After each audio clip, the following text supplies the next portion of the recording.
আলাইকুম, কি অবস্থা, কেমন আছেন সবাই? আশা করছি ভালো আছেন।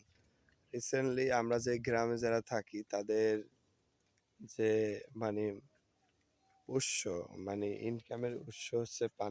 তো আজকে আপনাদের এই পানের বরে নিয়ে আসছি।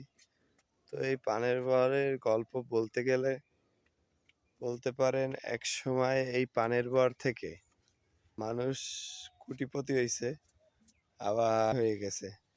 এই দেখেন কত বড় বর, কত বিশাল বর। দেখা গেছে পানের দাম থাকিলা, যে পানের যখন দাম থাকে তখন কিন্তু মোটামুটি চাষিরা ভালো একটা ইনকাম আসে। দেখবেন যত দূর যাবেন ততদিনই শুধু পানের বর।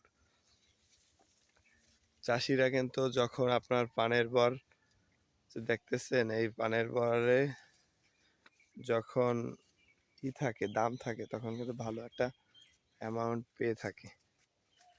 যখন দাম না থাকে তখন চাষিদের নিজের পুঁজির টাকা দিয়েই মনে করেন যে এখানে করানো। আর চাষিরা যে কত মেহনত, কত পরিশ্রম করে একটা পানের বরের পিছনে। এই যে আপনার এই যে আপনারা দেখতেছেন যে আমাদের পানের বর, তো এখানে যে এই যে মাটিগুলো দেখতেছেন, এগুলো কিন্তু সহজ না, এগুলো কিন্তু খুব কঠিন একটা কাজ। এই কাজগুলো কিন্তু প্রতিনিয়তই চাষিরা করতে থাকে।